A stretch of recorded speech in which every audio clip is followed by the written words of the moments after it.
Hello and welcome. Today, we are going to jump right into the English language and explore its rich, fascinating, and sometimes just plain weird vocabulary for the animal kingdom. Seriously, we're about to uncover some words that are so surprising, they'll totally change the way you think about our furry, feathered, and scaly friends. Just think about a cat for a second. You can probably hear those classic cat sounds in your head right now, can't you? A nice happy purr, an angry hiss, or just a simple meow. Well, believe it or not, words like these, they are just the very, very tip of the iceberg. So that's the real question, isn't it? We use these words all the time, but how many do we actually know? How deep does our animal vocabulary really go? Well, let's dive in and find out together. Okay, so here's our roadmap for today. We're going to start with all the sounds animals make, then we'll look at the special names for their babies. After that, we'll get into the truly magical world of collective nouns. Trust me, you'll love it. And we'll wrap things up with a quick science lesson to clear up some common confusion. All right, first up, the absolutely incredible variety of words that English uses for animal noises. You know, it's so much more than just bark and meow. There is a specific, unique word for almost everything out there. Let's just run through a few of these. We all know dogs bark, but think about it. They also woof, they growl, and they can whimper. And what about all those classic farm sounds? Cows moo, horses neigh. Then you get out into the wild and the vocabulary gets even cooler. Lions roar, wolves howl, and owls, of course, they hoot. Even the tiniest little creatures get their own sound, like that unmistakable buzz of a bee. It's pretty amazing. Okay, so now let's move on to our next topic, which is every bit as specific, the unique names we have for baby animals. And it's not always as simple as just slapping the word baby in front of the animal's name, not at all. For example, take a look at this little one. I think we all know that a baby tiger, just like a baby bear or a baby lion, is called a cub. So that's a pretty common one, but believe me, things are about to get a lot more interesting. Now, this is where you can see the sheer variety. Of course, some of these are super famous. Everyone knows a puppy or a kitten, right?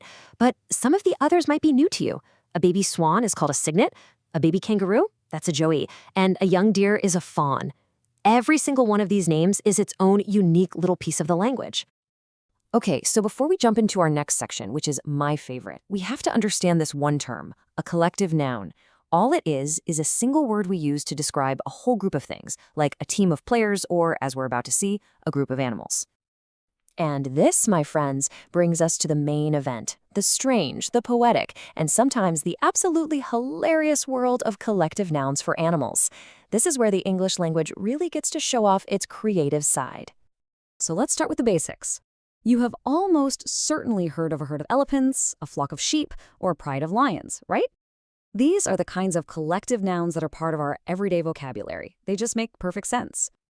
But beyond these common terms lies this incredible treasure trove of words that are anything but ordinary. We've put together a list of some of the most fascinating ones, and we are going to go through them right now. Get ready. Okay, here we go. Some of these are just amazing.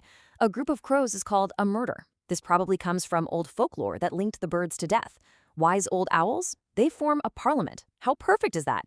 And how about a crash of rhinos or a business of ferrets? My personal favorite on this list has to be a shiver of sharks. It just fits so perfectly, doesn't it? A pandemonium of parrots? An ostentation of peacocks? Just brilliant. Feel free to pause and really take in this list because there are some absolute gems in here.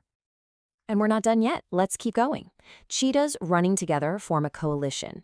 And a group of elephants on the move? A majestic parade.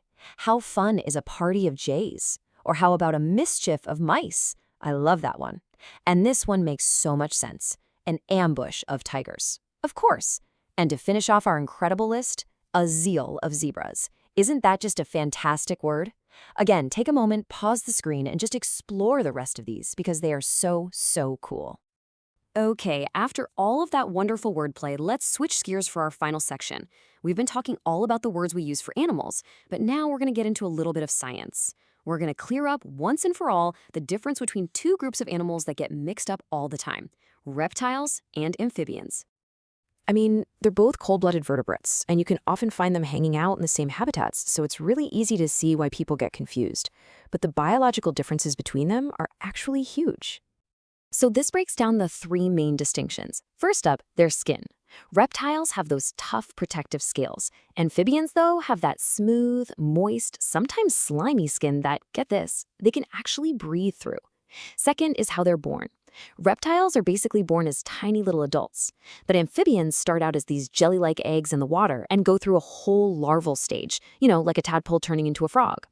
And finally, toxicity. Reptiles can be venomous. They inject toxins to hunt prey. Amphibians, on the other hand, are typically poisonous, meaning they have toxins in their skin for self-defense. So, as we wrap things up here, let's circle all the way back to where we spent most of our time, those absolutely incredible collective nouns.